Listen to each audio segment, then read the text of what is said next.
Big TV భక్తి సమాచారం WhatsApp ఛానల్లో జాయిన్ అవ్వండి. అన్ని విశేషాలు ఎప్పటికప్పుడు తెలుసుకోండి. అందరికీ నమస్కారం. Welcome to big TV. ఎన్నో ఆధ్యాత్మిక ప్రశ్నలకు గురుగారు ఎన్నో సమాధానాలు చెప్తున్నారు. కానీ అందరూ కూడా ఎంతగానో ఎదురు చూస్తున్న గరుడ పురాణం. అసలు గరుడ పురాణంలో అసలు ఏముంటాయి, ఏం పాపాలు చేస్తూ ఉంటాం, ఎన్ని శిక్షలు పడుతూ ఉంటాయి, ఇలా అనేక విషయాలకు కూడా సంబంధించి ఇప్పుడు మనతో పాటు మాట్లాడడానికి ఆధ్యాత్మిక గురువులు, జ్యోతిష్య పండితులు బ్రహ్మశ్రీ కిరణ్ శర్మ గురుగారు మనతో పాటు ఉన్నారు. వారితో మాట్లాడదాం. నమస్కారం గురుగారు. గురుగారు, చాలామంది కూడా కొంతమంది పబ్లిక్ గరుడ పురాణం అంటే భయపడుతూ ఉంటారు.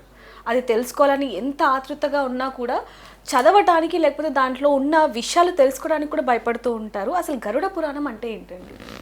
ఒకటి ఏంటంటే గరుడ పురాణంలో ఒక 9 అధ్యాయాలుగా దాన్ని ప్రకటించబడింది. అది 18 పురాణాల్లో అద్భుతమైనటువంటి ఉన్నతమైనటువంటి పురాణం గరుడ పురాణం కూడా చెప్పవచ్చు మనం. అంటే గరుత్మంతుని వారికి అంటే గరుత్మంతుల వారికి సాక్షాత్తుగా విష్ణుమూర్తి చెప్పినటువంటి పురాణం కనుక ఇది గరుత్మంతు పురాణంగా గరుడ పురాణంగా చెప్పబడుతోంది. కాబట్టి ఈ పురాణంలో అందరూ శిక్షల గురించే మాట్లాడుకుంటారు. లేదండి, మనకు విధి విధానము, బాహ్య ఐహిక అలాగే గత జన్మటువంటి పాపాలని మనం ఎలా పోగొట్టుకోవచ్చు, ఇవన్నీ విషయాన్ని స్పష్టంగా చెప్పింది.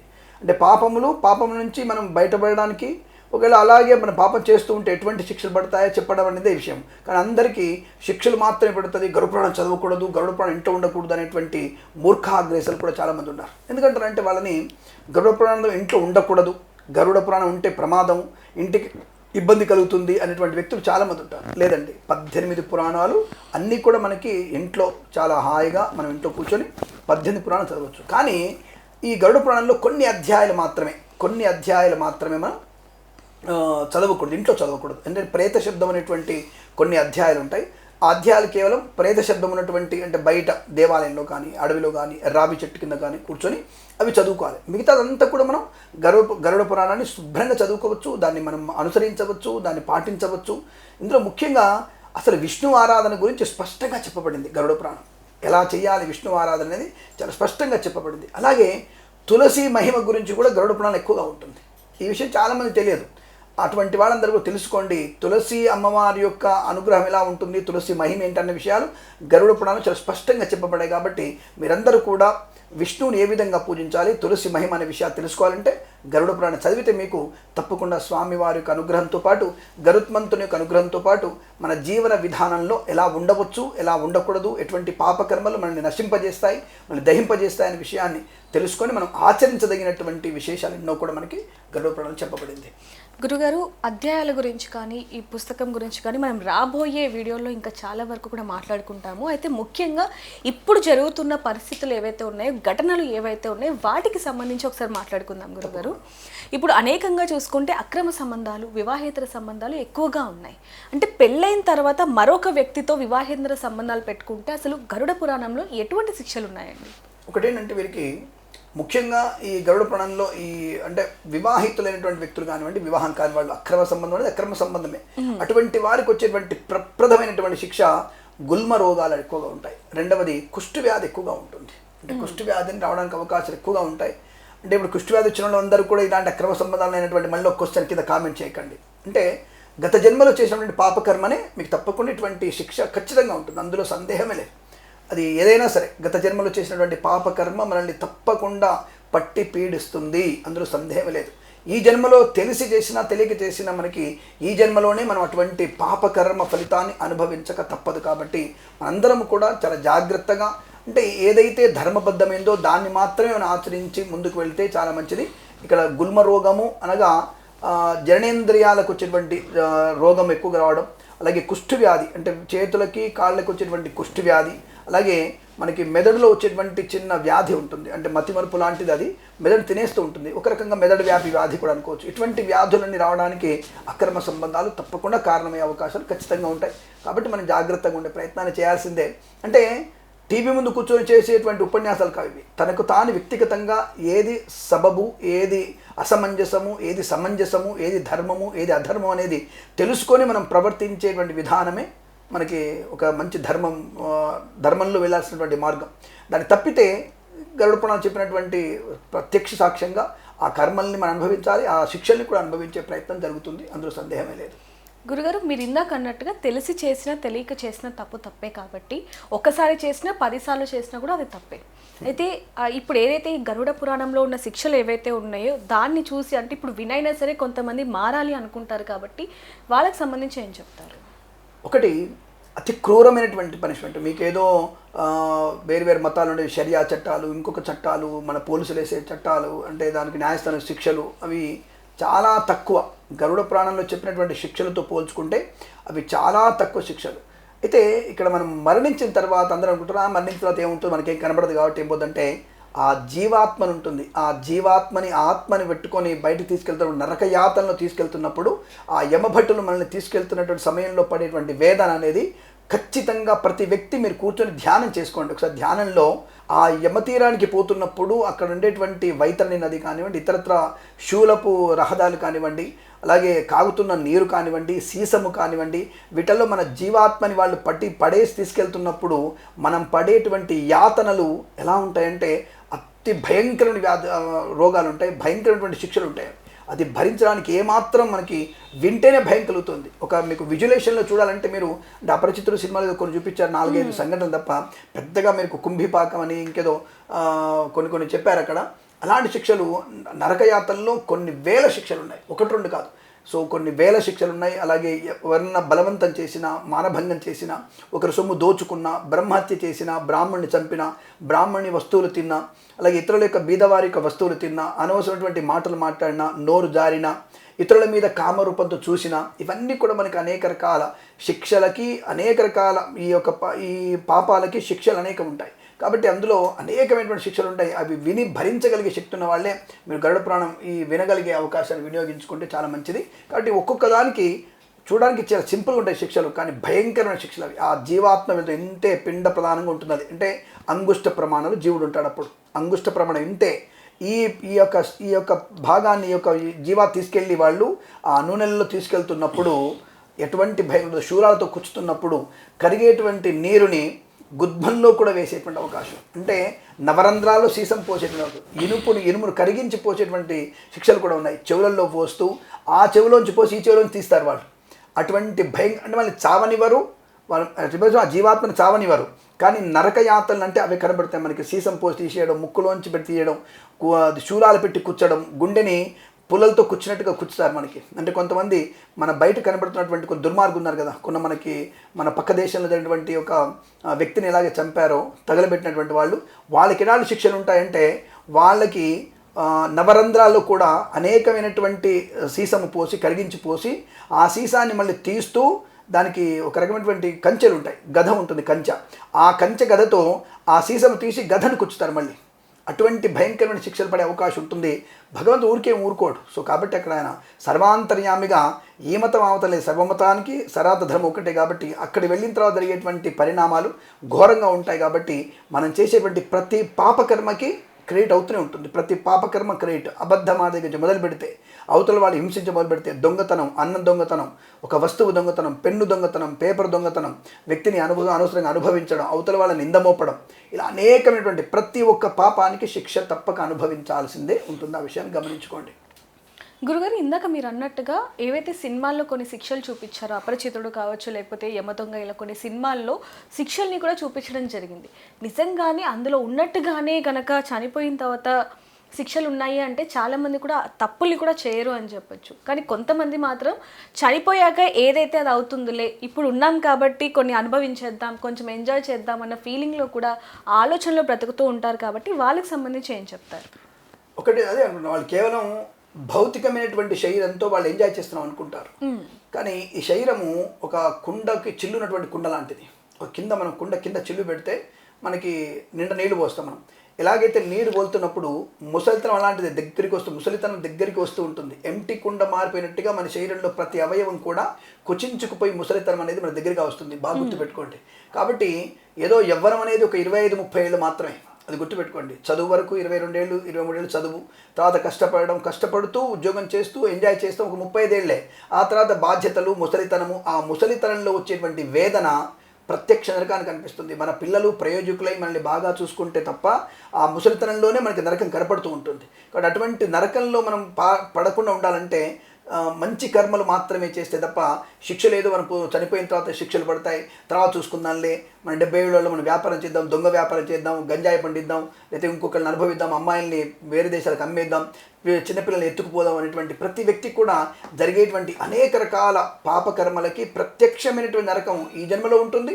మన మరణానంతరం కూడా జరిగేటువంటి పాపకర్మల ఫలితం అనుభవించక తప్పదు. మీరు ఏదో ఈజీగా అనుకుంటున్నారు, ఏదో ఉన్నంత వరకు ఎంజాయ్ చేద్దాం తర్వాత చూసుకుందామని అనుకుంటారు. అది సూడో నాస్తికులు అనుకుంటారు, సూడో నాస్తికులు అనుకునేది. బట్ ఒకసారి మరణించిన వాడు తెలుస్తుంది, వాడు వచ్చి చెప్పలేడు కదా, కాబట్టి అనుభవించడానికి అవకాశం ఉంటుంది. అలా చెప్తున్నా వినేవాడు ఎవడు లేడు. అరే మన ధర్మంలో ఉందిరా ఆ విషయం, అది మనం పాటించాలి తప్పకుండా అంటున్నారు. పుట్టుక, పెరగటం, మరణించడం ఏవైతే నిజమే కనబడుతుందిగా అవి మనకి శాస్త్రంలో చెప్పబడింది. మన సనాధర్మ శాస్త్రంలో పిండము, ఆ పిండము పెరగడము, ఆ పిండ పెరిగిన తర్వాత దాని యొక్క ప్రయోజనము, ఆ తర్వాత ముసలితనము, తర్వాత మరణము, ఇవన్నీ మనకి శాస్త్రంలో ఎప్పుడు చెప్పబడ్డాయి కదా. మరి ఇవన్నీ కరెక్ట్ అయినప్పుడు చనిపోయిన తర్వాత జీవాత్మకు ఉండేటువంటి ప్రమాదాలు, శిక్షలు అనేవి ఎందుకు నిజంగా ఉండవు? మంచివాడైతే సాక్షాత్తుగా విష్ణు సాహిత్యాన్ని పొందుకుంటాడు. కొద్దిగా అయినా సరే తప్పు చేస్తే ఆ తప్పులకి మనం తప్పకుండా శిక్ష అనుభవించి మళ్ళీ మోక్ష మార్గానికి వెళ్ళే ప్రయత్నం చేస్తారు. కాబట్టి గరుడ పురాణం చెప్పినట్టుగా మీరు తప్పకుండా ప్రతి పాపానికి శిక్ష అనేది ఖచ్చితంగా ఉంటుంది. శిక్ష నుంచి తప్పించుకోవడం కష్టం. ముసలితనం కానీ యవ్వనం కానీ అనుభవిస్తున్నాం అనుకుంటున్నావు, ఆ అనుభవం అంతా కూడా కేవలం క్షణికమైనది మాత్రమే. ఈ క్షణికమైనటువంటి ఆనందాన్ని పొందుకోవడం చేసేటువంటి ప్రతి పాపకర్మ నిన్ను పట్టి పీడిస్తుంది. అంటారు కదా, క్రెడిట్ మనం తీసుకున్నప్పుడు ఇంట్రెస్ట్ మనకి ఎంత అయితే వడ్డీ చక్రవడ్డీకి తర్వాత మన ఆస్తులు జప్తు చేసుకుంటారో, అలాగే మన జీవితాన్ని భగవంతుడు జప్తు చేసుకొని ఇంకా సరిపోక ఇంకా శిక్ష విధించి మనం చూస్తాం న్యాయస్థానంలో యావజ్జీవకార శిక్ష వేసి మళ్ళీ ఏం చేస్తారంటే 5 లక్షల రూపాయలు పెనాల్టీ కట్టమంటాడు. శిక్ష ఇస్తే వాడు 5 లక్షలు కడతాడు మళ్ళీ, లేదంటే వీళ్ళ ఆస్తులను అమ్మేసి కట్టమంటాడు.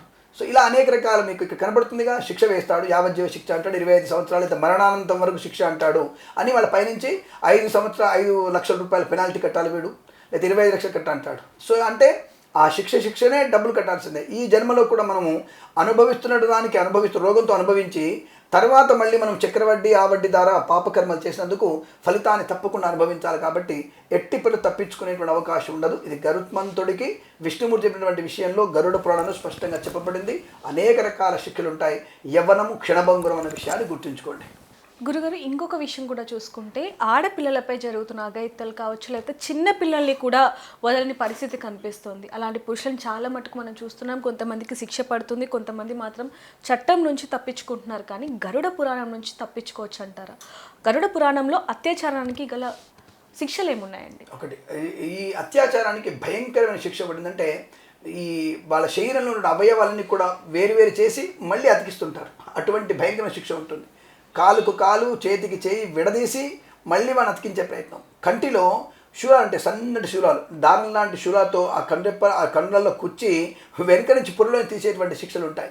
రెండవది, జననాంగాల్లో సీసము కానీ ఇనుము కానీ కరగవోసి పోసేటువంటి శిక్షలు ఉన్నాయి. కరిగించి పోస్తారు. నువ్వు ఎవరైనా సరే, అక్కడ స్త్రీ పురుష భేదం ఏం లేదు. తప్పకుండా వారికి జననాంగంలో జరిగేటువంటి అనేక రకాల సీసాన్ని వాళ్ళు తప్పకుండా పోసి అందులో వాళ్ళకి శిక్షలు వేసే అవకాశం. రెండోది, సలసలా కాగుతున్నటువంటి నూనెలో కానీ అలాగే ఇనుములో కానీ వాళ్ళని ముంచి తీసి మళ్ళీ ఆరబెట్టి మళ్ళీ ముంచి మళ్ళీ ఆరబెట్టి మళ్ళీ తీసేటువంటి వ్యక్తులు ఉంటారు. అక్కడ అటువంటి శిక్షలు ఉంటాయి.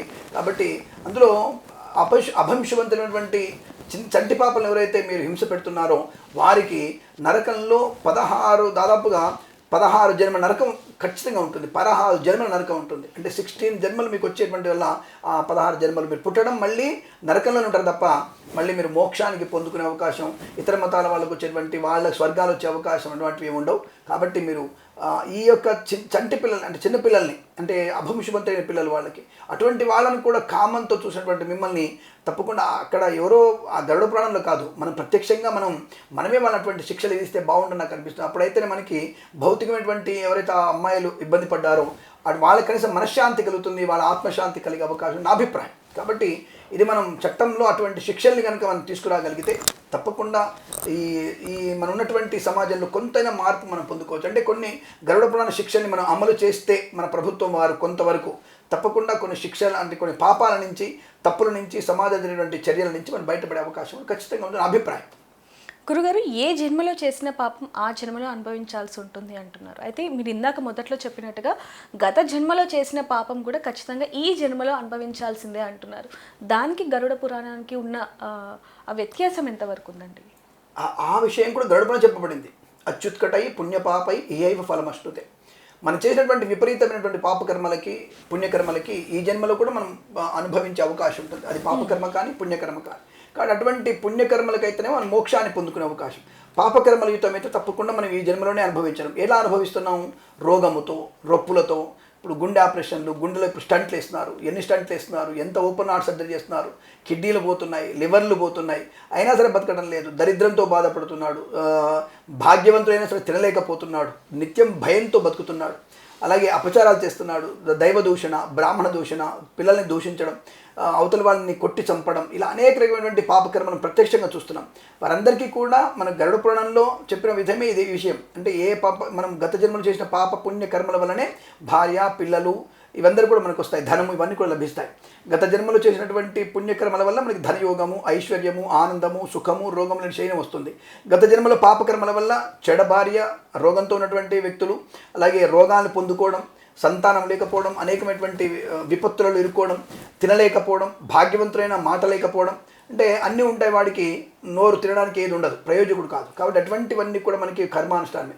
రెండవది, చాలామంది అనుకుంటారు ఇక్కడ మనకి ఈ జన్మలో చేసిన పాపం వల్ల మనకి బాగా డబ్బు సంపాదించాం కదా పాపం అంటారు మీరంటే, ఆ ధనము సంపాదించిన వాడు కనీసం సరిగ్గా తిండి కూడా తినాడు, ఏమాత్రం తిండి తినేటువంటి అవకాశం లేదు. కాబట్టి జాగ్రత్తగా మనము పాపకర్మాల నుంచి బయటపడడానికి మనం ఉపాయం తీసుకోవాలి తప్ప, అంటే ఏదైనా ఉపాయాన్ని వెతుక్కోవాలి తప్ప నిరంతరం పాపకర్మ చేసుకుంటూ వెళ్ళాలన్నటువంటి తప్పన మనకి నష్టాన్ని, కష్టాన్ని కలిగిస్తుందనే విషయాన్ని గమనించండి.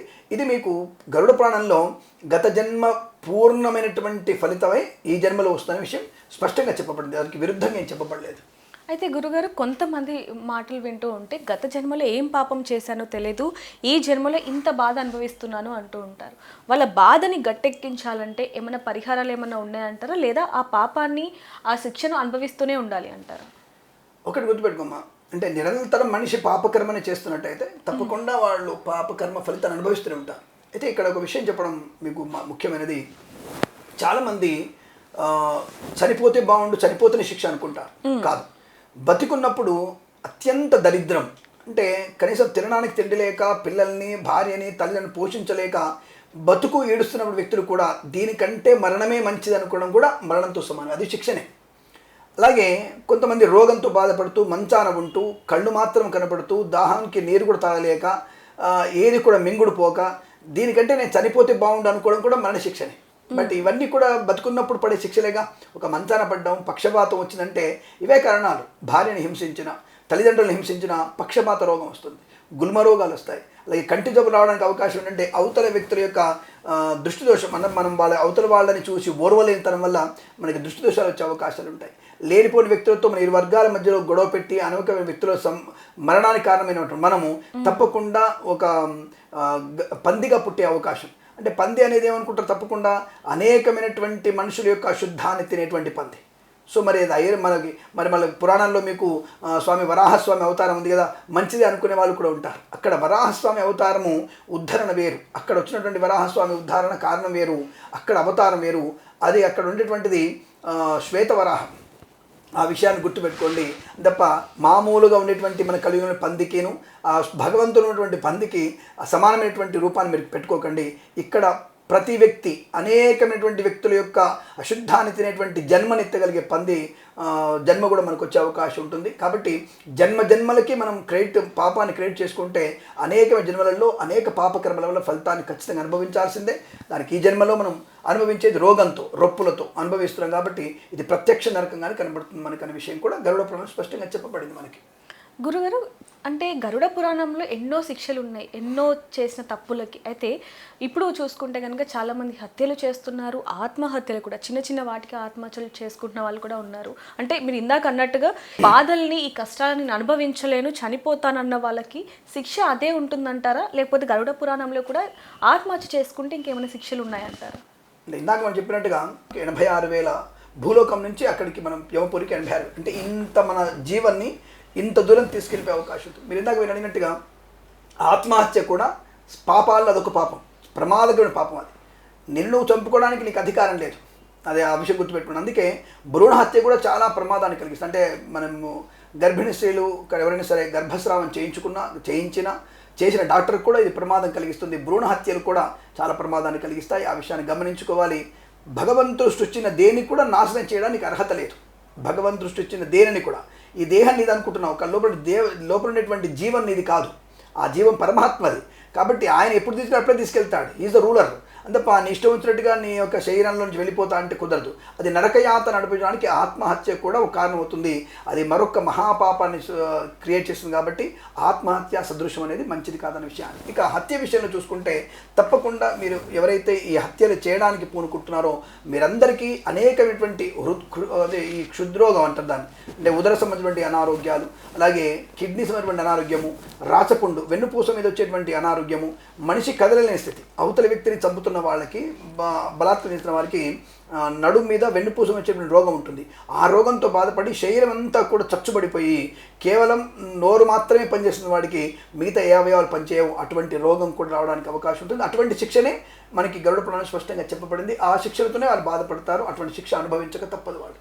గురుగారు, ఇప్పుడు ముఖ్యంగా చూసుకుంటే ప్రతి ఒక్కరి దగ్గర నుంచి వచ్చే కామెంట్స్ కానీ లేకపోతే వాళ్ళు పడుతున్న బాధలు ఏవైనా ఉన్నాయంటే, నేను ఎదుగుతుంటే ఎదుటివారు చూడట్లేదు, నా మీద నిందలు వేయటం లేదా నన్ను ఎక్కువగా బాధ పెట్టడం ఇలాంటివి చేస్తున్నారు, నేను చేయని తప్పులకు కూడా శిక్షలు అనుభవిస్తున్నాను అంటూ ఉంటారు. అయితే వాళ్ళ మీద వాళ్ళు ఆరోపించేది ఏంటంటే వీళ్ళు ఖచ్చితంగా నా ఉసురు తాకిపోవాలి అంటూ ఉంటారు. అంటే దాని అర్థం ఏంటి గురుగారు? ఒకటి గుర్తుపెట్టుకోండి, నిందలు వేయడం అంటే అనేక రకాలు ఉంటాయి. అంటే దొంగతనం ఒక నింద, మానసికంగా అవతల వ్యక్తిని ఒక పరీక్ష గురించి నింద వేయడం, వస్తువు దొంగిలించాలని చెప్పడం, దాంట్లో బంగారం వేరు, వెండి వేరు, ఇలా అనేక రకాల నిందలు అనేవి అనేక రకాలు. అదే అంటున్నా, గరుడ పురాణంలో ఒక్కొక్క ప్రతి దానికి మనకు శిక్ష ఉంది. సో అలా మనం చూసుకుంటున్నప్పుడు స్త్రీనింద వేస్తే వాడు చక్రవాక పక్షిలాగా పుడతాడు, చక్రవాక పక్షి అయిపోతాడు. అలాగే ఏదన్నా దొంగతనం చేసిన వారికి, స్త్రీని కనుక నిందించిన వారికి పాండురోగం వచ్చే అవకాశం ఉంటుంది. అలాగే అనవసరమైనటువంటి మంచి వ్యక్తులని, బ్రాహ్మణుని నిందించిన వాడిని, వేదాలు నిందించిన వాడిని పాండురోగం వచ్చే అవకాశం, కుష్టు వ్యాధి వచ్చే అవకాశం, గుల్మ వ్యాధి వచ్చే అవకాశం, అలాగే మీకు కంటి జబ్బులు వచ్చే అవకాశం కూడా ఉంటుంది. గుర్రమై పుట్టి అంటే అతి కాముకులు గుర్రమై పుట్టే అవకాశం కూడా ఉంటుంది. ఇవన్నీ కూడా మనకి గరుడ పురాణంలో ఒక్కొక్క పాపానికి ఒక్కొక్క విపరీతమైన శిక్ష ఉంది. చిన్న శిక్ష కాదు అది. మరి పోనీ గుర్రంగా పుడితే మంచిది అనుకుంటారు చాలామంది. పాపం ఆ గుర్రానికి ఉన్నటువంటి వేదన తెలుస్తుంది మనకి, ఎంత పరిగెట్టాలి, ఎంత చేయాలి, దాని గిట్టలు ఎలా కొడతారు, ఎలా కుచ్చుతారు దాన్ని అనేది ప్రత్యక్ష నరకం అనుభవిస్తుంది. ఇలా ఒక్క జన్మ పుట్టదు, ఇలా 16 జన్మలు పుడతాయి. అంటే ఒక గుర్రంగా, పందిగా, ఉడతగా, భల్లూకంగా. ముఖ్యంగా ఈ స్త్రీని హింసించేవాడు భల్లూకంగా, అంటే బిల్లుడే అంటే ఎలుగుబంటిలాగా పుడతారు. ఆ ఎలుగుబంటికి ఉండేటువంటి ప్రమాదం ఎంతో అది అంటే ఇవన్నీ అవి అనుభవిస్తున్నా ఎంజాయ్ చేస్తున్నా అనుకుంటారు. కానీ వాటి యొక్క తత్వము, అవి ఉండేటువంటి యాతన అనుభవిస్తూ అది అయిపోయిన మళ్ళీ ఒక జన్మ, ఇలా 16 జన్మలు పుడుతూనే ఉంటారు. కాబట్టి ఇలా శ్రీనింద వేసిన వాడు పాండురోగంతో, కుష్టి వ్యాధితో, అనేక రకాలైనటువంటి వ్యాధులతో బాధపడేవారు ఉంటారు. పిల్లల్ని కూడా హింసించిన వాడికి తప్పకుండా, ఈవెందో తేనె దొంగిలిస్తే కూడా మహా పెద్ద శిక్ష ఉంది. తేనె దొంగిలిస్తే కూడా, చిన్న తేనె బాటిల్ దొంగితనం చేసినా మహా పెద్ద శిక్ష పడే అవకాశం ఉంటుంది. కాబట్టి అటువంటి మనం తెలుసుకోవాలంటే ఏ పాపానికి, ఏ తప్పుకి, ఏ నిందకి ఎటువంటి శిక్ష అని తెలుసుకుంటే చేయకుండా ఉంటారేమో. మరి మన బిగ్ టీవీ వాళ్ళు చేసినటువంటి ఒక ప్రయోగము తప్పకుండా మనకి మంచి ప్రయోజనాన్ని కలిగే అవకాశం ఉంటుంది. కనీసం కొంతలైనా 100 మందిలో ఒక్కళ్ళైనా కనీసం పాపకర్మ చేయకుండా ఉందాము అనేటువంటి వ్యక్తులైనా పెరిగే అవకాశం ఉండవచ్చు అని నా అభిప్రాయం. గురుగారు, చిన్న చిన్న పొరపాట్లకి, చిన్న చిన్న తప్పులకు కూడా గరుడ పురాణంలో ఇన్ని శిక్షలు ఉన్నాయి అంటే చిన్న చిన్న తప్పుల్ని కూడా మరి చేయకుండా ఉండటం కొంచెం మానవులకి కుదురుతుందంటారా? అది ఇప్పుడు నా చెప్పాను కదా, మనకి తేనె దొంగతనం చేస్తే దోమకు పుడతాడు వాడు. అంటే దోమ జీవితం ఎంతసేపు? యాక్చువల్గా వదిలిపెడితే 15 రోజులు. అదే మనిషి ఒక దెబ్బ కొడితే క్షణం, మళ్ళీ వెంటనే జన్మ, మళ్ళీ నెక్స్ట్ జన్మ ఏంటంటే గుర్రం జన్మ, ఆ తర్వాత దానికి ఏనుగు జన్మ, ఆ తర్వాత గాడిద జన్మ, ఆ తర్వాత బొద్దింక జన్మ, ఆ తర్వాత వచ్చేసరికి మళ్ళీ చీమ జన్మ. ఇలా ఎన్ని జన్మల్లో పుడుతూనే ఉంటాడు వాడు. అంటే యాతన అనుభవిస్తుంటాడు. అంటే వీడికి స్ఫురణ ఉంటుంది. వానికి ఎటువంటి స్ఫురణ ఉంటుంది అంటే, మన ఇంట్లో ఉన్నాయి కుక్కలు కానివ్వండి, మనకు ఉన్నటువంటి బంధిస్తున్నటువంటి పులులు కానీ, ఇవన్నీ కూడా అనుకుంటాయి, ఒరే నేను ఎంత పాపం చేశారు నాయన, బంధించేశారు నన్ను, నేను అనవసరంగా మనిషి తినాల్సి వస్తుంది. వాటికి స్పృహ ఇస్తాడు. ఈ ప్రతి ఒక్క జంతువుకి, ప్రతి జీవికి గత జన్మ స్పృహను ఇస్తాడు. కానీ మనిషికి మాత్రమే స్పృహ ఇవ్వలేదు. ఎందుకు? మంచి పనులు చేయడం కోసం మాత్రమే మనకి స్పృహలు ఇవ్వలేదు. అందుకే మనకి పురాణ ఇతిహాసాలను చెబుతూ మనం ఇలా ఉంటే ఇలా ఉంటుంది అని చెప్పడానికి, మంచి ప్రయోజనాన్ని, ఉన్నతమైనటువంటి స్థితి కలిగించడానికి మన పురాణాలు ఉన్నాయి. అవి చదువుకుంటే తప్పకుండా బాగుంటుంది. కాబట్టి మన పాపాలు చేస్తూనే ఉంటే అనేక రకాల ఫలితాలు మనకి అనుకూలంగా రావాలంటే మాత్రం ఇబ్బంది కలిగే సూచనలు ఎక్కువగా ఉంటాయి. కాబట్టి మనం ఎప్పుడు నిరంతరం శుభకర్మ, అలాగే 10 మందిలో మంచి తత్వాన్ని ఆ అవతల వాళ్ళకి తప్పకుండా సహాయ సహకారాలు చేసేటువంటి బుద్ధినే ప్రసాదించమంటే మనకి చాలా మంచి అందుకే పురాణం చదువుకోవాలి. గరుడ పురాణం అందుకే చదువుకుంటే చాలా మంచిదనే విషయాన్ని గమనించండి. గురుగారు, మీరు చెప్తున్న మాటల్ని బట్టి చూస్తే అసలు గరుడ పురాణం ప్రకారం అసలు తప్పులు చేయని వాళ్ళు ఉండరు అనేది అర్థమవుతుంది గురుగారు. ఇందాక అడిగినారు అంటే తప్పులు చేయకుండా ఉంటారని చెప్పేసి. తప్పులు చేయకుండా ఉండే మనిషి ఎక్కడ లేడు. ఇప్పుడు మనం దోమను చంపుతున్నాం అని చెప్పేసి దాన్ని చంపకూడదు. అది మనం కరవకుండా వేరే మార్గం చూసుకోవాలి తప్ప నువ్వు దోమను కరిచిన దాన్ని చంపేయడం అనేది నీకు అది అర్హత లేదు.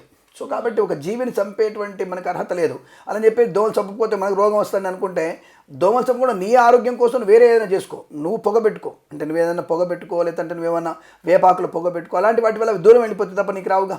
తప్ప అవి రాకముందు నువ్వేనా మందు కొట్టు. ఇప్పుడు మన హిట్ కొడుతున్నారు, సపోజ్ హిట్ కొడుతున్నారు, దోమలప్పుడు కొట్టకండి, దోమలు లేనప్పుడు హిట్ కొట్టుకుని అవి రాకుండా ఉంటాయి అంతే తప్ప వాటి చంపే ప్రక్రియ చేయకూడదు. కాబట్టి ప్రతి వ్యక్తి ఏదో ఒక ప్రతినిత్యం, నేను కానీ ఆవిడ కానీ కెమెరామెన్ కానీ ఇంకెవరైనా సరే ప్రతినిత్యం ఏదో ఒక పాపకర్మ చేస్తూనే ఉంటారు, దానికి ఫలితం అనుభవించాలి. అయితే ఇక్కడ ఆ పాపకర్మలు ఎంత స్థాయిలో ఉన్నాయి, ఏ స్థాయిని బట్టి మనకి ఎటువంటి శిక్ష ఇస్తుంది, పోనీ ఈ జన్మలో దాన్ని మనం సొల్యూషన్ ఉందామన్నా చేసుకోవచ్చు అంటే తప్పకుండా ఉంది. అదే అంటారు పరోపకారం ఇదం శరీరం. నువ్వెంత పాపం చేసావో నీకు తెలుసుగా బేస్, ఆ పర్సెంటేజ్ని బట్టి దానికంటే ఒక పర్సెంటేజ్ నువ్వు పుణ్యకర్మ చేస్తే తప్పకుండా నీకు అనుకూలమైనటువంటి పాపకర్మ నుంచి బయటపడే అవకాశం. అలా అని చెప్పేసి ఒక వ్యక్తిని మర్డర్ చేసేసి 10 మంది నేను హాస్పిటల్కి వెళ్ళి రక్తదానం చేస్తానంటే అది తప్పు. నువ్వు చేసేటువంటి పనిష్మెంట్కి తప్పుకి దానికి రెండింటికి కూడా బేరీజ్ వేసుకోవాలి. కాబట్టి అలా బేరీజ్ వేసుకొని నువ్వు పుణ్యకర్మలు కనుక చేయగలిగితే తప్పకుండా. ఒక సపోజ్ నువ్వు సరే ఒక వ్యక్తిని హత్య చేసావు, మంచిగా చంపేశావు, నో ప్రాబ్లం. మరొక వ్యక్తిని బతికించి చూస్తా నేను చేయలేవుగా. కాబట్టి ఇటువంటివి మనం ఏది చేస్తున్నాము ఏది చేయలేకపోతున్నాము బేరీ చేసుకుంటే మనం పుట్టించగలిగే శక్తి కానీ, ఇంకొక వ్యక్తిని బతికించే శక్తి కానీ, ఇంకొక వ్యక్తిని మనం ప్రయోజకుని చేసే శక్తి మనకు ఉన్నప్పుడు ఆ పాపకర్మ చేస్తే బేస్ అవుతుంది. కానీ వ్యక్తిని చంపేశావు, అదే వ్యక్తిని బతికించు, ఆ తల్లి రోదన ఉంది, ఆ తల్లి రోదన తీర్చే చూస్తా నేను చేయలేవుగా. కాబట్టి అటువంటివి ఎట్టి పరిస్థితుల్లో పాపం నుంచి తప్పించుకునేవి కాదు. కాబట్టి ప్రతినిత్యము ప్రతి వ్యక్తి పాపకర్మ చేస్తూ ఉంటాడు. దాని వినుర్ముక్తి కొరకు మనం ప్రయత్నం చేయడానికే గరుడ పురాణం చదువుకోవాలి, వేద పురాణాలు చదువుకోవాలి. తప్పకుండా మనకి 18 పురాణాల్లో రోజు ఒక పేజ్ చదివితే చాలు, జీవితాంతంలో మనకి అనేక రకాలైనటువంటి పుణ్యప్రాప్తి. దానికంటే ముందుగా భగవద్గీత పారాయణం చేస్తే ఇంకా అద్భుతమైనటువంటి ప్రయోజనాన్ని పొందుకోవచ్చు మనం. గురుగారు, ఇందాక మీరు అన్నట్టుగా చేసిన పాపాలు పోవాలి అంటే పుణ్యం కూడా చేయాలి అంటున్నారు. కొంతమంది డబ్బుని దొంగతనంగా లేకపోతే అక్రమంగా సంపాదించిన వాటిని కూడా కొంచెం ఓల్డేజ్ హోమ్స్కి ఇవ్వటం లేకపోతే ఇంకా వేరే కార్యక్రమాలు చేస్తూ ఉంటారు. దానివల్ల వాళ్ళు చేసిన పాపాలు కూడా తొలగిపోతాయి అంటారు. ఇక్కడ మీకు ఇంకో విషయం చెప్పాలి మీకు నేను. తప్పకుండా మనం ఏదో చేసాం, ఏదో అంటే నా భావన అంటే ధర్మశాస్త్రం కూడా అదే ఉంటుంది. అనాథ శరణాన్ని పెంచి పోషించే ప్రయత్నం చేయకూడదు ఎట్టి పరిస్థితుల్లో. వృద్ధాశ్రమాన్ని పెంచి పోషించే ప్రయత్నం చేయకూడదు. అదేమిటండి, ఏజ్డ్ వాళ్ళకి చేయవద్దా, ఏజ్డ్ వాళ్ళకి మనం పెట్టకూడదా అంటే వాళ్ళ పిల్లలు ఏం చేస్తున్నారు? సరే సంతానం లేదండి వారికి అంటే వారి ఉద్యోగమో వృత్తినో చేసుకున్నారుగా. అలాంటి వాళ్ళని ఏదైనా సరే నిరాదరణగా ఉన్నటువంటి వ్యక్తులను తీయండి. కానీ తల్లిదండ్రులు కన్నపిల్లలు ఉండి అనాథరైనటువంటి తల్లిదండ్రులు పోషిస్తుంటే మనము అట్లాంటి అనాథ శరణాలు వృద్ధాశ్రమాలు పెడుతుంటే ఇలా కన్న పిల్లలు అలాగే కన్న తల్లిదండ్రులు పిల్లల్ని అనాథాశ్రమంలో వేస్తున్నారు, అలా పెద్దవాళ్ళని ఓల్డేజ్ హోమ్లో పెడుతున్నారు. అది మీకు ప్రత్యక్ష కనబడుతుంది, నేను కొత్తగా ఏం చెప్పాల్సిన అవసరం లేదు. అటువంటి మనం పెంచి పోషణ వల్ల ఇలా మనకి సంఖ్య పెరుగుతూనే ఉంది. సో కాబట్టి ఒకప్పుడు గుర్తుపెట్టుకోండి, ఇదే భాగ్యనగరంలో ఒకప్పుడు 2 ఉండే ఈ అనాథ శరణాలయాలు. ఒక 2 ఉండే, ఒకటి అమీర్పేట ఇటువైపు ఒకటి ఉండే, ఒకటి దిల్సుఖ్నగర్ వైపు ఒకటి ఉండే. ఇప్పుడు దాదాపుగా అనాథ శరణాలయాలు అంటే ప్రైవేట్ వాళ్ళు కూడా అనాథాశ్రయాలు చేస్తూ అనేకమైన దాదాపు ఒక 70-80 ఉన్నాయి ఇప్పుడు. అంటే ఎంతమంది అక్రమమైనటువంటి సంతానాన్ని కానీ వదిలేసి వెళ్తున్నారు. అంటే అక్రమ సంతానం వృద్ధి పొందడానికి ఇలాంటి అనాథాశ్రయాలు ఉపయోగపడుతున్నాయని అర్థం కదా. అంటే ఇలా మనం పెట్టడం వల్ల అనాథాశ్రయాలు పెరుగుతున్నాయిగా, అనాథలు పెరుగుతున్నారుగా. దానికి పరోక్షంగా కారణం ఎవరు? పెంచుతున్నవాడే. అలాగే వృద్ధాశ్రమాలు పెడుతున్నాగా, అంటే మనం పెడుతున్నాం కాబట్టి పిల్లవాడు అమెరికా వెళ్ళాడు, అమ్మాయి లండన్ వెళ్ళింది, ముసలోడు కాదు కాబట్టి దాన్ని పడేయండి, వాళ్ళు వచ్చేది చూసేయలేదు. ఒకవేళ చనిపోయిన తర్వాత వాళ్ళకి అమ్మాయి ఫోన్ చేస్తే మీరు కలిస్తే కాల్ చేయలేదంటే శవాన్ని ఇక్కడ పడేయండి అని చెప్పేటువంటి వ్యక్తులు మన పేపర్లో చూసాం. నా ప్రత్యక్ష ఉదాహరణలు ఉన్నాయి, అది మనకి చూస్తున్న ప్రేక్షకుడు తెలుసు ఆ విషయం. అటువంటి వృద్ధాశ్రమాన్ని ఎందుకు మనం పెంచి పోషించాలి? దానివల్ల మనకి ప్రయోజనం ఏంటి? అప్రయోజనం. అటువంటి అప్రయోజనమైనటువంటి పనులు మీరు చేయకూడదు అనే విషయాన్ని గమనించుకోవాలి. రెండవది, ఇప్పుడు అమ్మాయి అడిగినటువంటి ప్రశ్నకి సమాధానంగా ఎట్టి పరిస్థితుల్లో కూడా మీరు చేసిన దానం అనేది అక్కడికే వస్తుంది. దానం అనేది ఏంటంటే అపాత్ర దానం చేయకూడదు. ఇప్పుడు ఇందాక చెప్పేది అదే కదా, ఎంతసేపు చెప్పింది రామాయణం అంతా మరి సీతని అనకండి. అటువంటి వృద్ధాశ్రమాలకు ఇవ్వడం వల్ల ప్రయోజనం ఏమనుందా ఆలోచించండి. రెండోది, ప్రభుత్వం వాళ్ళే దాని గురించి అది మహిళా శిశు సంరక్షణ శాఖ అని కొన్ని పెట్టేసి ప్రభుత్వం దానికి కొన్ని వేల కోట్ల రూపాయల జీతాలకి భత్యాలకి ఇచ్చేసి అక్కడ ఆయాలందరూ కూడా పిల్లల్ని కొట్టి రంపాన పెట్టి పిల్లల్ని తప్పుడు మార్గంలో పంపించేసి ఆడపిల్లల్ని తెరిచి అందులో ఉన్న వ్యక్తులను కూడా నాశనం చేస్తున్న దాఖలాలు కూడా కనబడుతున్నాయి మనకి. అంటే మనము పరోక్షంగా ఇటువంటి వాటికి మనం అన్నదానం చేసి మనం అన్నదానం చేసి మనం తప్పుల్ని తప్పించుకుంటాం అనుకుంటాం, కానీ పరోక్షంగా మరొక తప్పు చేస్తున్నాం. దానికన్నా మరి ఏం చేయాలి స్వామి, మీరు అది కూడా చేయొద్దు అంటున్నానంటే దివ్యాంగులకి ఏదైనా పనికొచ్చేటువంటి పని చేయండి. ఒక దివ్యాంగులు దత్తత తీసుకొని వారిని చదివించండి, దానివల్ల మీకు ప్రయోజనం ఉంటుంది. అంటే దీని ఏమంటారంటే సపాత్ర దానం అంటారు. అపాత్ర దానం చేయకుండా సపాత్ర దానం చేస్తే తప్పకుండా మనం చేసినటువంటి పాపాల్లో కొంత విముక్తి కలిగి మన ఈ జన్మలో మనము సుఖాన్ని, సంతోషాన్ని, ఆనందాన్ని పొందుకునే అవకాశం ఖచ్చితంగా ఉంటుంది. కాబట్టి మీరందరూ కూడా ఏది సపాత్ర దానం, ఏది అపాత్ర దానం మీరే బేరీ చేసుకోండి. మనం చెప్పాల్సిన అవసరం లేదన్న విషయాన్ని గమనించుకోవచ్చు. ఈ పాటికి మన ప్రేక్షకులు తెలివైన వారు, వాళ్ళకి అర్థమైపోయి ఉంటుంది. గురుగారు, డబ్బు సంపాదించడానికి అనేక మార్గాలు ఉన్నాయి. అయితే కొంతమంది ఆడవాళ్ళు మాత్రం తప్పుడు మార్గాలు వెళ్తున్నారని చెప్పొచ్చు. అంటే వ్యభిచార గృహంలో పనిచేయటం, లేకపోతే పిల్లల కోసమో లేకపోతే భర్త కోసమో, భర్తకి ఆరోగ్యం బాగాలేకనో ఇలాంటి దారులని ఎంచుకుంటూ ఉంటారు. అది తప్పు అనేది అనొచ్చు అంటారా? దీనికి సంబంధించి గరుడ పురాణంలో ఏమైనా ఉన్నాయా? స్పష్టంగా ఉంది. అసలు అంటే తన శరీరాన్ని అమ్ముకునేటువంటి దారుణమైన పరిస్థితికి కారకులు ఎవరు? ఆ కారకులందరూ కూడా ఫస్ట్ శిక్ష పడుతుంది. ముందు ఈ అమ్మాయికి పడిన తర్వాత ఈ అమ్మాయి తన శరీరాన్ని అమ్ముకోవడానికి వచ్చినటువంటి అసలు ఆ కారణం ఏంటో విషయంలో తను పుట్టించినటువంటి తల్లిదండ్రులతో మొదలు పెడితే అక్కడ ఉన్నటువంటి పరిస్థితులందరికీ ఎవరైతే కారణమయ్యారో వారందరికీ శిక్ష ఉంటుంది, అది గ్యారెంటీ. మరి ఈ అమ్మాయి మరి చేసినటువంటి పాపాన్ని పోగొట్టుకునేటువంటి అవకాశం ఈ అమ్మాయికి ఉన్నప్పటికీ కూడా అంటే వేరే పని చేయగలిగే అవకాశం లేదంటే మనకి మనం వీధులలో వెళ్తుంటాం, మెయిన్ రోడ్డు మీద వెళ్తుంటాం, అక్కడ అడ్డాలు ఉంటాయి, అంటే కూలి వాళ్ళు పాప ఉంటారు. అక్కడ ఎంతోమంది స్త్రీలు, మీరు బాగా చూడండి, ఎంతోమంది స్త్రీలు మన కూలి పనికి వచ్చేవాళ్ళు అందరూ కూడా వాళ్ళు పొద్దున్నే మంచిగా బాక్స్ పెట్టుకొని వచ్చి రెడీగా, బాబు ఇంట్లో సిమెంట్ పని ఉందా లేకపోతే ఇంకేదైనా పని ఉందా చేస్తామని చెప్పినప్పుడు ఆ స్థాయినటువంటి వ్యక్తులు ఉన్నప్పుడు ఆ పని చేసుకుంటున్నప్పుడు మరి మీరు మాత్రమే ఈ శరీరాన్ని అమ్ముకోవడం ఎందుకు? అంటే శరీరం యవ్వనంగా ఉందన్నటువంటి భావనతో ఉన్నారు మీరు. అంటే నేను మాత్రమే యవ్వనంగా ఉన్నాను, నేను మాత్రం అందంగా ఉన్నాను అన్నటువంటి భావనతో శరీరాన్ని అమ్ముకునేటువంటి ఒక సులువైన మార్గాన్ని ఎంచుకున్నారు. అది ఎంతటి పాపకర్మ అంటే ఫస్ట్ ఆఫ్ ఆల్ మీకు రోగాన్ని తెప్పించే అవకాశం, నానా ఆయుళ్ళు పుట్టే అవకాశం. ఇక్కడ మీకు ఇదే చెప్తున్నాను, ఇక్కడ మీకు మీరు పుట్టేది ముసలిగా పుడతారు వీళ్ళు. ముసలి అంటే క్రొకొడైల్గా పుట్టే అవకాశం ఒకటి. రెండో వచ్చేసి వీరికి శరీరంలో ఉండేటువంటి రోగగ్రస్త ఉదయం అంటే బయట కనబడేటువంటి చర్మం అంతా బాగున్నా లోపల అనేకమైనటువంటి దాదాపుగా వీరికి 76 రకాల రోగాలు ఉంటాయి వీళ్ళకి. క్షుద్బాధ అంటే రోగం, లోపల కడుపులో ఉండేటువంటి మంట, అల్సర్ అనుకోండి, అదనుకోండి, గుండె ప్రాబ్లం ఉంటుంది, కడుపులో ప్రాబ్లం ఉంటుంది, కిడ్నీలో ప్రాబ్లం ఉంటుంది, వెన్నుపూస ప్రాబ్లం ఉంటుంది, మోషన్ ప్రాబ్లం ఉంటుంది. ఇవన్నీ కూడా స్పష్టంగా చెప్పబడ్డాయి మీకు ప్రతి ఒక్కదానికి చెప్పబడ్డాయి. 70 రోగాలతో తల్లడిల్లేటువంటి వ్యక్తి వృద్ధ రూపంలో అంటే పెద్ద ముసలితనంలో దాదాపుగా 55కి, ఇంకా 50 దాటితే దాదాపుగా ఎవరు ఆమెని ఆకర్షించే అవకాశం ఉండదు. వికర్షణ తప్ప ఆకర్షణ లేదు. అక్కడ స్టార్ట్ అయినటువంటి వేదన తను 90 ఏళ్ళు బతుకుతుంది. మళ్ళీ ఒక వ్యభిచారి 90 ఏళ్ళు బతుకుతుంది. ఆ 90 ఏళ్ళ వరకు 55 సంవత్సరాల తర్వాత ప్రారంభమైనటువంటి నరక యాతన ఈ జన్మలోనే అనుభవిస్తూ 30-40 సంవత్సరాలు నరక వేదన అనుభవించి ఇంతకంటే సూసైడ్ చేసుకుంటే ఎవరో వచ్చి కాపాడుతుంటారు. పోనీ లారీకి ఎదురుగా ఉంటే లారీ పక్కదారి బట్టి వెళ్ళిపోతుంది, లారీ పంక్చర్ అవుతుంది, లేదా పక్క దూసుకుపోతుంది, ఇవాడు బతుకుతుంది, లేదా కాలు మించి వెళ్తుంది, కాలుకు రోగం, చేయి మించి వెళ్తుంది, మెదడు తగులుతుంది, మంచాన పడుతుంది. ఇలా అనేకమైనటువంటి రోగాలతో రొప్పులతో భయపడి నాశనం అయ్యేటువంటి జీవితం 40 ఏళ్ళు అనుభవించి తర్వాత ఈవిడ పుట్టేటువంటిది 74 ఏళ్ళలో పుడుతుంది. ఆవిడ 74 జన్మలు ఎత్తాల్సి వస్తుంది. ఎందుకు?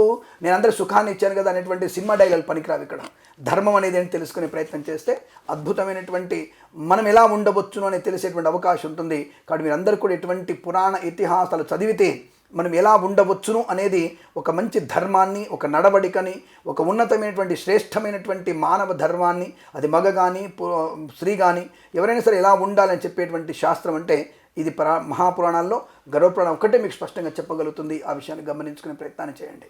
గురుగారు, వీటి అంటే బ్రతికున్నప్పుడు ఎలాంటి శిక్షలు ఉంటాయి అనేది మీరు చెప్పడం జరిగింది, కానీ గరుడ పురాణంలో అసలు చనిపోయాక ఎలాంటి శిక్షలు ఉంటాయనేది కూడా ఒకసారి చెప్పండి. ఒకటి గుర్తుపెట్టుకొని చెప్పాను ఇందాక ఫస్ట్ నుంచి అదే చెప్తున్నాను కదమ్మా. అనేక యాతన జీవుడికి మరణించినప్పుడు దేహంతోనే జీవుడు వేరు, మరణాంతో జీవుడు ఇంతే ఉంటాడు. అంగుష్ట ప్రమాణమే వాడి జీవనం. ఈ అంగుష్ట ప్రమాణంతో వాడి శరీరంతో ఉంటాడు. ఆ శరీరానికి ఈ కాళ్ళు చేతులు వేరుగా ఉండవు, అన్ని కలిపే ఉంటాయి ముద్దగా. కానీ వాడు చేస్తున్నప్పుడు అంటే యమభట్టులు ఇచ్చేటువంటి యమకించేటువంటి శిక్షలు మనకి ఒక్కొక్క అవయవాన్ని తీసి శిక్ష వేసేటువంటి అవకాశం ఉంటుంది. ఒకటి కాదు, మీకున్నవి కొన్ని వేల రకాల శిక్షలు ఉన్నాయి. దాంట్లో చెప్పే కదా, ఒక వ్యక్తి ఒక తప్పు చేయడానికి చుట్టూ ఉన్నటువంటి పరిస్థితులు ఏమిటి, దానికి ఎవరు కారకులయ్యారు, ఆ కారకులలో వీరు ప్రేరేపించారా, ఇతరులు ప్రేరేపించారా, ప్రేరేపించిన వాడికి, ప్రేరేపించబడ్డ వాడికి, తప్పు చేసిన వాడికి, తప్పు చేయించుకునే వాడికి అందరికీ శిక్ష ఉండే అవకాశం ఉంటుంది. కాబట్టి ఒకటని కాదు, అనేకమైనటువంటి సీసముతో, ఊచలతో, బల్యాలతో అనేకమైనటువంటి పురుగుల అన్నం పెట్టి, అసలు పురుగులను ఎలా ఉంటుందంటే అవి తీయడానికి సాగుతున్నటువంటి పదార్థం ఉంటుంది, అది దాన్ని తినాలంటే వాడు కడుపులో వేసుకోవాల్సిందే. అలా తింటూ వాంతులు చేసుకుంటూ భయంకరమైనటువంటి అసలు దీనికి ఇంకా ఇంకా ఇంకా వాడికి చనిపోయి ఉన్నాడు వాడు.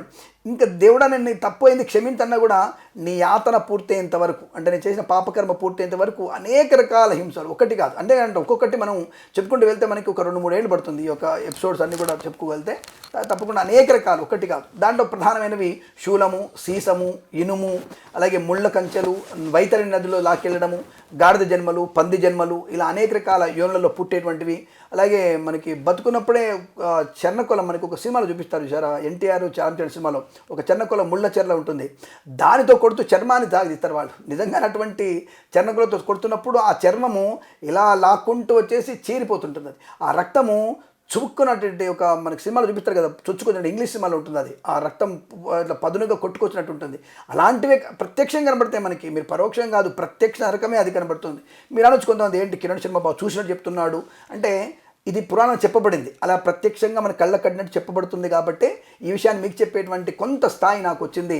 ఆ అదృష్టం నాకు రావడానికి అందరికీ ధన్యవాదాలు చెప్పుకుంటూ, అనేక శిక్షలు ఉంటాయి, ఒకటి కాదమ్మా, దాన్ని విరివిరిగా చెప్పుకునే ప్రయత్నం చేయాలి మనం, అంతవరకే.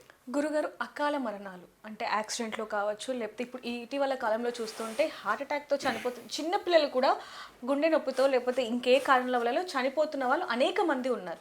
వాళ్ళకు కూడా అంటే అకాల మరణాలు చెందిన వాళ్ళకు కూడా గరుడ పురాణంలో ఏమైనా శిక్షలు ఉన్నాయంటారా? ఒకటి, అకాల మరణాన్ని పొందడానికి కారకుడు అంటే ఇందాక చెప్పుకున్నాం కదా, మీరు ఆత్మహత్యా సదృశం అనేది మహాపాపం, పాపాల్లో దాదాపు 3వ స్థానం ఉంది ఆ పాపం, ఆత్మహత్య చేసుకోవడం అనేది. అకాల మరణం అనేది నీ జన్మకి ఎంతవరకు పుణ్యం చేశావు అంటే, కొన్ని విషయాలు మీకు 18 ఏళ్లకే పిల్లలు చనిపోతున్నారు, 6 ఏళ్లకే చనిపోతున్నారు, 4 ఏళ్ళకి చనిపోతున్నారు కొంతమంది అనేటువంటి విషయంలో అకాల మరణం అని ఎప్పుడు వస్తుంది మీకు అంటే, మీ యొక్క జీవన సాఫల్యత అంటే ఇక్కడ ఉన్నటువంటి జీవనంలోకి వచ్చిన తర్వాత మీ బాధ్యతలను పూర్తి చేసుకొని వెళ్తున్నారు. అకాల మరణం అంటే యాక్సిడెంట్గా వెళ్తున్నప్పుడు మీరు చేసిన పాపకర్మనే. ఆ యాక్సిడెంట్ తర్వాత జరుగుతున్నటువంటి, ఇప్పుడు మీకు చాలామందికి చెప్తాను, మీకు నేను కరోనాలో చనిపోయినటువంటి వ్యక్తులు చాలామంది ఉన్నారు. కరోనా సమయంలో చాలామంది పాపం కాలం చేశారు. అటువంటి వారికి ఎవరైతే పుత్రులు కానీ పిల్లలు కానీ వారికి తర్పణాదులు ఇవ్వకపోతే కూడా పాపకర్మనే ఉంటున్నారు, మహాపాపం అది. తలిపినటువంటి పితృదేవతలకి ఎంత పుణ్యగతులకి మనం చేస్తే, ఇక్కడ మీరు అడిగే ప్రశ్న కదే, అకాల మరణం చెందిన వారికి, ఇతరత్ర మరణం చెందిన వారికి పుణ్యగతులు పొందాలంటే ఏం చేయాలనే విషయం కూడా గరుడ మనం చెప్పబడింది. చనిపోయిన వారి పేరు మీద మనము కూడా పితృతర్పణాదులు, పిండ ప్రదానాదులు చేయగలిగితే తప్పకుండా వారి మోక్షాన్ని పొందుకునే అవకాశం ఖచ్చితంగా ఉంటుంది. కాబట్టి అటువంటి పుణ్యకర్మలు చేయడానికి అవకాశం ఉంటే తప్పకుండా చేయండి. అకాల మరణం ఎందుకు అవుతుంది అంటే, కేవలం వాళ్ళు చేసుకున్నటువంటి పూర్వజన్మ కృత పాపము, దానివల్లనే అర్ధాయుష్కులై అకాల మరణాన్ని పొందుకునే అవకాశాలు ఎక్కువగా ఉంటాయి. కాబట్టి కొంతవరకు ఏంటంటే అకాల మరణం కొంత మంచిదే, ఎందుకంటే వాడు పాపం ఎగుడుతూ గుండె నొప్పితో చనిపోయాడు. సో దానికి పాపకర్మ, వాడిని పాపకర్మ లిస్ట్ ఉంటుంది, ఎవరికైనా సరే క్రెడిట్ రిపోర్ట్ ఉంటుంది, సిబిల్ స్కోర్ లాగానే అక్కడ పాపం సిబిల్ స్కోర్ అని ఉంటుంది. దాని ఏంటంటే పిబిల్ కోర్ అంట, నేను అంటే పనిష్మెంట్ బిల్ కోర్ అది. సో కాబట్టి ఆ పిబిల్ కోర్ కూడా మీకు ఖచ్చితంగా ఉంటుంది. ఆ సిబిల్ స్కోర్ లోన్ ఎలా వస్తుందో పిబిల్ కోర్ వల్ల మీకు పాప శిక్షలు కూడా అదే రేంజ్లో ఉంటాయి మీకు. కాబట్టి పిబిల్ కోర్ చూసుకోకుండా సిబిల్ కోర్ మాత్రమే తాపత్రయపడకండి. తప్పకుండా పుణ్యకర్మ అంటే పీ కర్మ అంటారు దాన్ని, ఆ పుణ్యకర్మ కోసం మీరు ప్రయత్నం చేస్తే శిక్షలు మీకు తగ్గే అవకాశం ఉంటుంది, నరకంలోకి వెళ్లకుండా ఉండే అవకాశం ఉంటుంది. అందుకే మనం ఇటువంటి విషయాలు చెప్తున్నప్పుడు శ్రద్ధగా వినే ప్రయత్నం చేస్తే చాలా మంచిదన్న విషయాన్ని గమనించుకుంటే మీకు చాలా మంచిదన్న విషయాన్ని తెలుసుకోండి. గురుగారు, ఇప్పుడు జరుగుతున్న ప్రస్తుత పరిస్థితులకు సంబంధించి గరుడ పురాణంలో ఎన్ని శిక్షలు ఉంటాయి, ఎలాంటి శిక్షలు ఉంటాయి అనేది కూడా చాలా చక్కగా వివరించారండి. సో చూస్తున్నాం కదా, గరుడ పురాణంలో ప్రస్తుతానికి సంబంధించి శిక్షలే కాకుండా గరుడ పురాణంకి సంబంధించి అనేక విషయాలు, అలాగే అందులో ఎన్ని అధ్యాయాలు ఉంటాయి, అసలు అందులో ఏముంది అనే విషయాలను కూడా గురుగారు అతి త్వరలోనే తెలియజేస్తారు. అప్పటి వరకు చూస్తున్నానండి big TV. For more videos like this, subscribe Big TV channel.